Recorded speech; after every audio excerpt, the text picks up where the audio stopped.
क्या पाकिस्तान के army chief general Asim Munir को अपनी मौत करीब नजर आ रही है?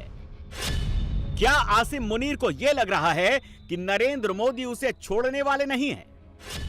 क्या मुनीर इस खौफ में जी रहा है कि कभी भी किसी भी वक्त उस पर हमला हो सकता है? मरना है तो बॉर्डर पर जाओ, बुलेट प्रूफ कमरे में क्यों बैठे हो? पाकिस्तान की आवाम अपने फील्ड मार्शल आसिम मुनीर को यह पैगाम क्यों भेज रही है? उन्होंने स्टेज पे खड़े होकर कहा, खुदा ने मुझे मुल्क का मुहाफिज बनाया है, मुझे इसके सिवा किसी ओहदे की ख्वाहिश नहीं। मैं एक सिपाही हूं और मेरी सबसे बड़ी ख्वाहिश शहादत है। तो ये तो बात आप सरासर झूठ बोल रहे हैं कि जी मेरे ओहदे की ख्वाहिश नहीं, ओहदे की तो बड़ी ख्वाहिश है। ओहदे के साथ तो आप चिमटे पड़े हैं। शहीद वो लोग होते हैं जो मैदान जंग में लड़ते हैं, सामने आके लड़ते हैं। 2 दिन तक भारत के ड्रोन्स पूरे मुल्क के ऊपर राज करते रहे, जवाब नहीं दिया जा सकता। जब आपने कोशिश की तो वो S-400 ने वो हमला रोक लिया और उल्टा आपकी कोशिश का जवाब भारत ने 5 एयर बेसेस पे हमला करके दिया, जिसमें पाकिस्तान की सबसे अहम एयरबेस नूर खान एयरबेस के ऊपर हमला करके उसको तबाह किया गया। तो आप शहादत की ख्वाहिश की बात कैसे कर सकते हैं जब आप दुश्मन को उसके हमले का जवाब नहीं देते? मुनीर झूठ बोल रहा है। अपनी मौत से हर दिन हर घंटे डर रहा है। पाकिस्तानी अपने आर्मी चीफ को पब्लिकली इतना बेइज्जत क्यों कर रहे हैं? पाकिस्तानी ये क्यों कह रहे हैं कि मुनीर के अंत का कारण नरेंद्र मोदी ही बनेंगे? मोदी आज नहीं तो कल कुछ ना कुछ जरूर करेंगे। डर और खौफ ऐसा कि पाकिस्तानी हिंदुस्तान को कैमरे पर बड़ा भाई पुकारने लगे हैं। मोदी के अगले ऑर्डर से पहले ही इतना घबराने लगे हैं।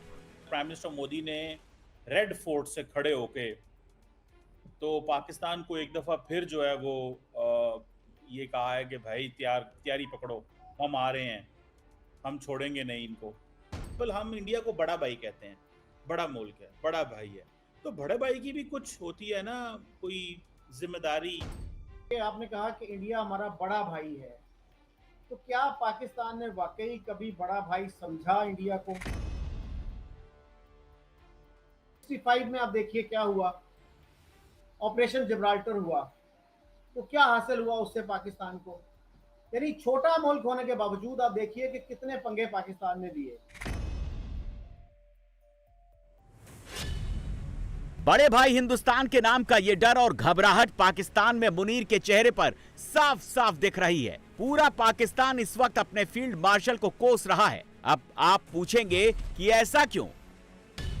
तो इसका जवाब ये है कि मुनीर ने आधी दुनिया को एटम बम से उड़ाने वाली, भारत पर न्यूक्लियर अटैक की गीदड़ भपकी वाली और भारत को मर्सिडीज कार बताकर पाकिस्तान को खटारा डंप ट्रक बताने वाली जो बात अमेरिका में खड़े होकर कही थी, अब उसका कंफर्मेशन आ गया है। शुरुआत में तो पाकिस्तान ने मुनीर को इन बातों पर कोई क्लैरिटी नहीं दी थी,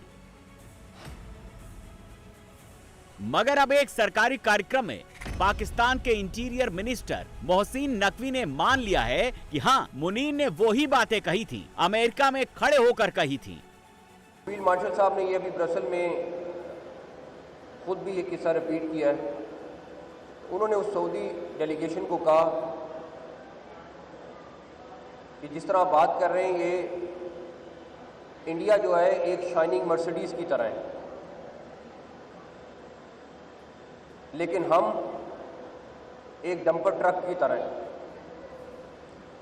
जो भरा हुआ है पत्थरों से और बाकी चीज़ों से। अब आप इमेजिन कर लें कि जब इसकी टक्कर होगी तो उस मर्सिडीज का क्या हाल होगा।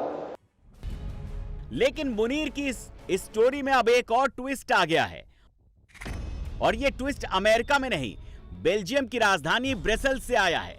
यहां मुनीर के लिए एक स्पेशल डिनर रखा गया था। मुनीर इस डिनर के लिए अपने सूट के अंदर बाकायदा बुलेट प्रूफ वेस्ट पहनकर पहुंचा था, जैसा कि आप तस्वीरों में भी देख सकते हैं। ब्रसेल्स में मुनीर की मुलाकात पाकिस्तानी पत्रकार सुहेल वारेज से हुई। इस तस्वीर में मुनीर के साथ आप जिस शख्स को देख रहे हैं, ये वही सुहेल वारेज है। और इसी गैदरिंग में मुनीर ने सुहेल वारेस से कहा कि वो कोई और ओहदा नहीं पाना चाहता, पाकिस्तान के लिए मरना चाहता है।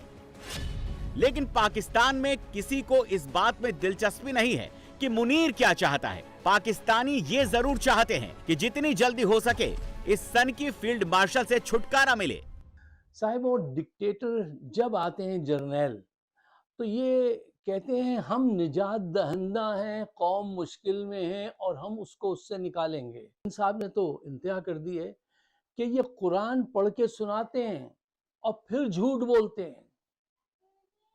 साफ तौर पे कहते हैं हमारा सियासत से कोई ताल्लुक नहीं है और सारी सियासत इनके गिर्द घूम रही है।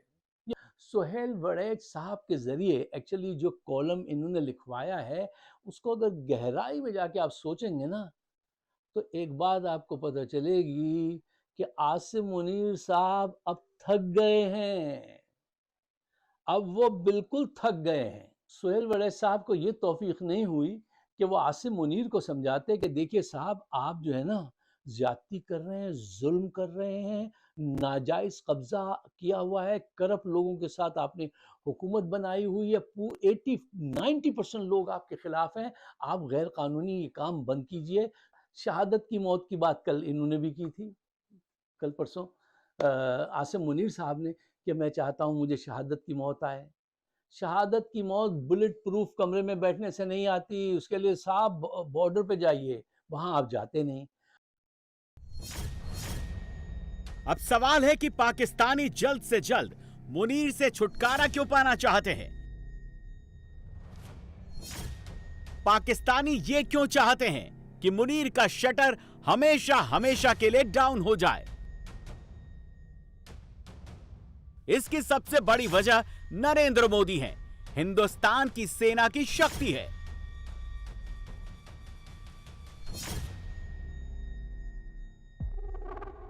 ऑपरेशन सिंदूर में भारत के हाथों हुई पिटाई के बाद पाकिस्तान की पब्लिक कोई रिस्क लेना नहीं चाहती। 6-7 मई की रात से लेकर 9-10 मई को पाकिस्तान में हुए मोदी के धमाके आज भी दुश्मनों को चैन से सोने नहीं दे रहे हैं।